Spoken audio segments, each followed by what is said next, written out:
If there is one thing I've been waiting to do this entire season, this is it. Listen to your heart when he's calling for you. Listen to your heart.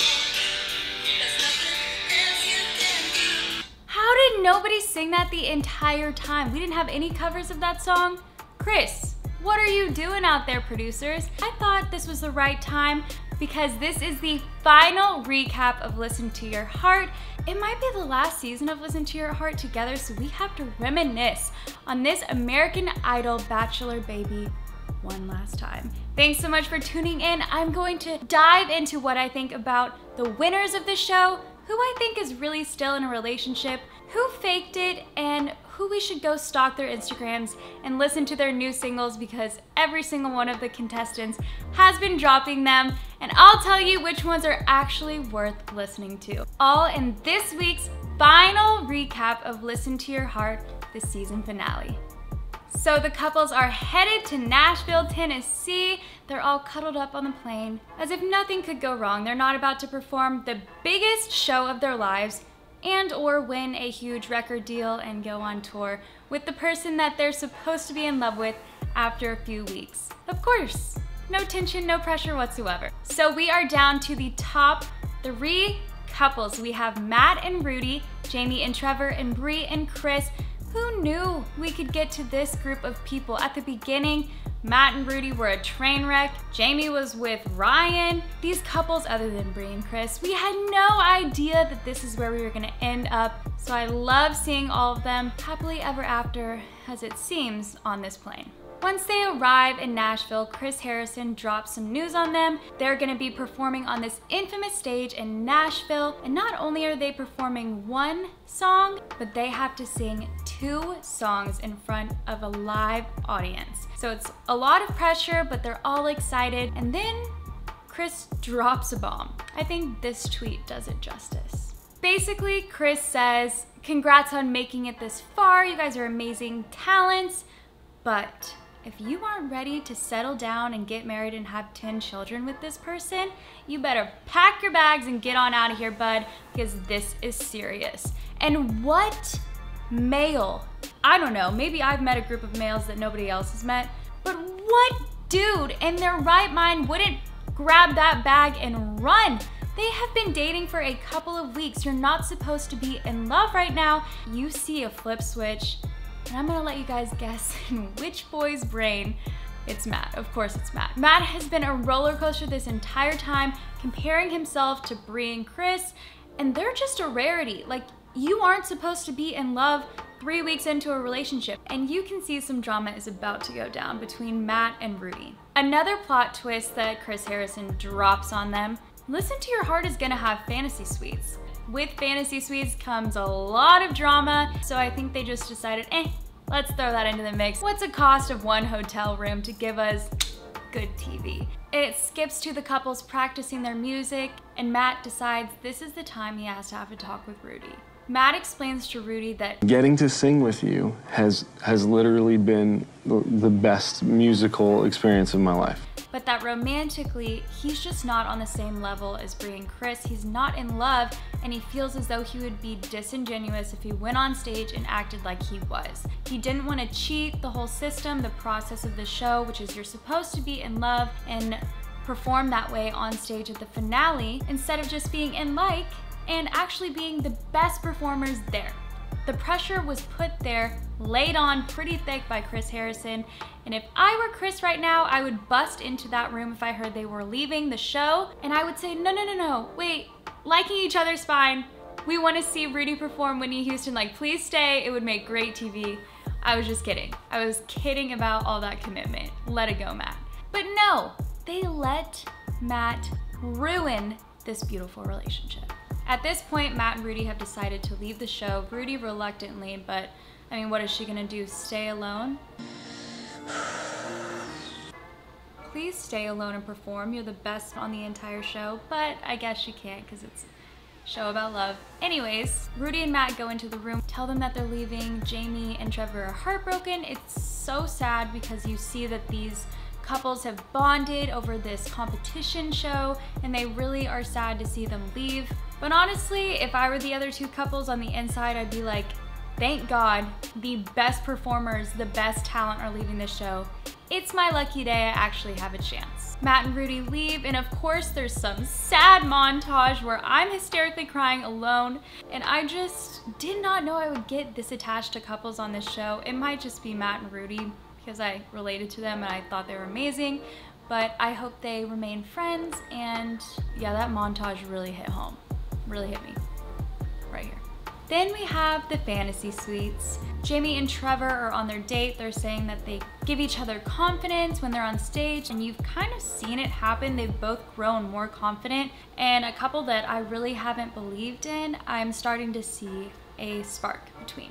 Did we ever expect Jamie and Trevor to be one of the stable relationships? Like, that came out of nowhere. I thought they were a train wreck from the beginning after those cheating scandals and her always being cheated on, but hey, that's a cool plot twist. We did not see this coming, ABC. Of course, we guessed it, Jamie and Trevor accept that invitation and they have an amazing time.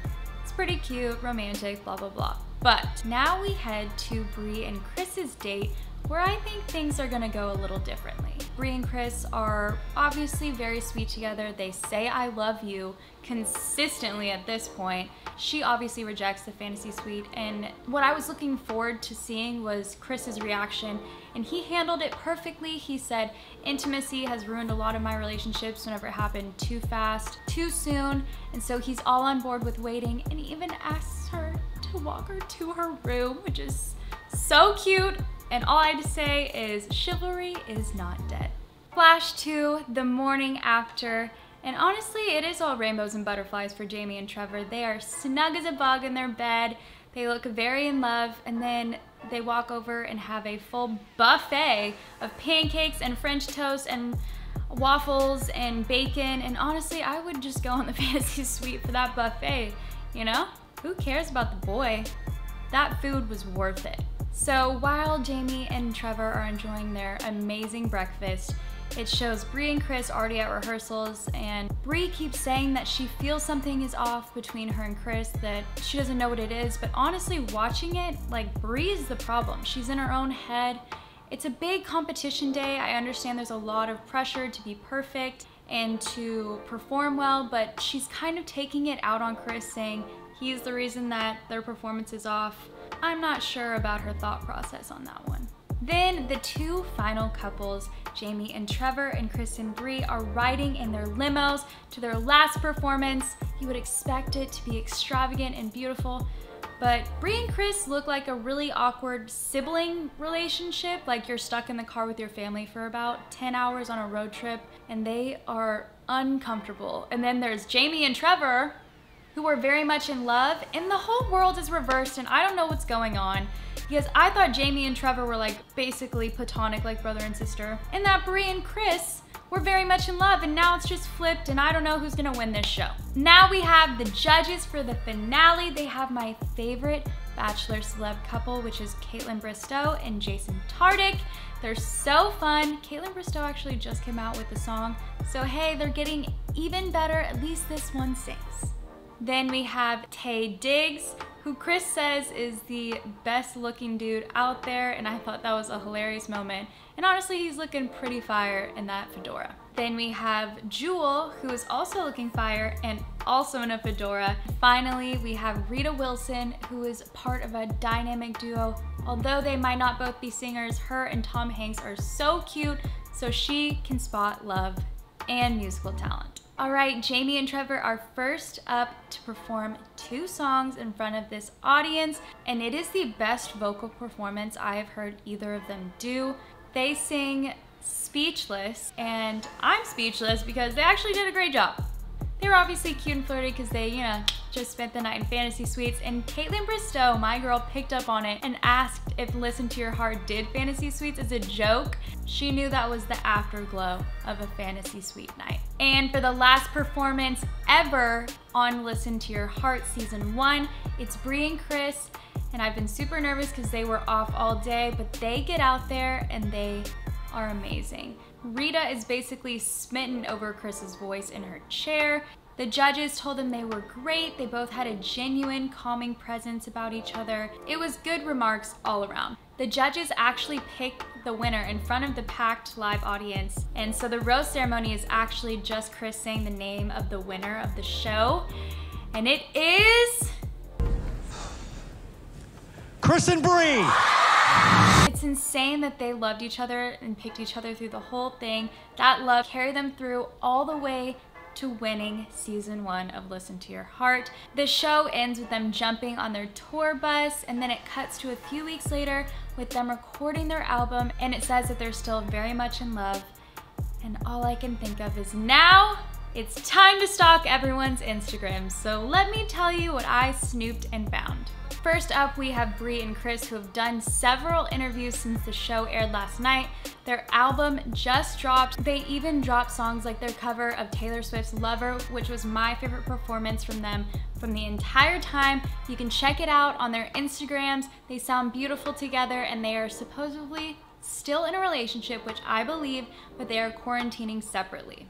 Then we have Jamie and Trevor, who suspiciously, they didn't give us an ending on if they were still together. I personally believe that they are not. There was a pretty big age gap. I mean, Jamie had just moved to Nashville, and with this newfound fame, I'm gonna say they both have their eyes in other places. So Jamie actually dropped a song right after the show ended, and it's called Go to Your Head, and it sounds pretty good. She does have a great country music kind of vocal voice, so if you liked her, go check out her new song, Go to Your Head, available on Friday. Then we have Rudy, who just actually dropped another single called Hate LA, and we know it's gonna be a banger because Rudy's voice was the best on the show, no doubt. I'm so sad to see it go, but that is the end of my recaps for Listen to Your Heart. This is only the beginning. There are so many Bachelor shows that I can sit here and blab on and on and on about. I hope we all find another show to watch on Monday nights very soon.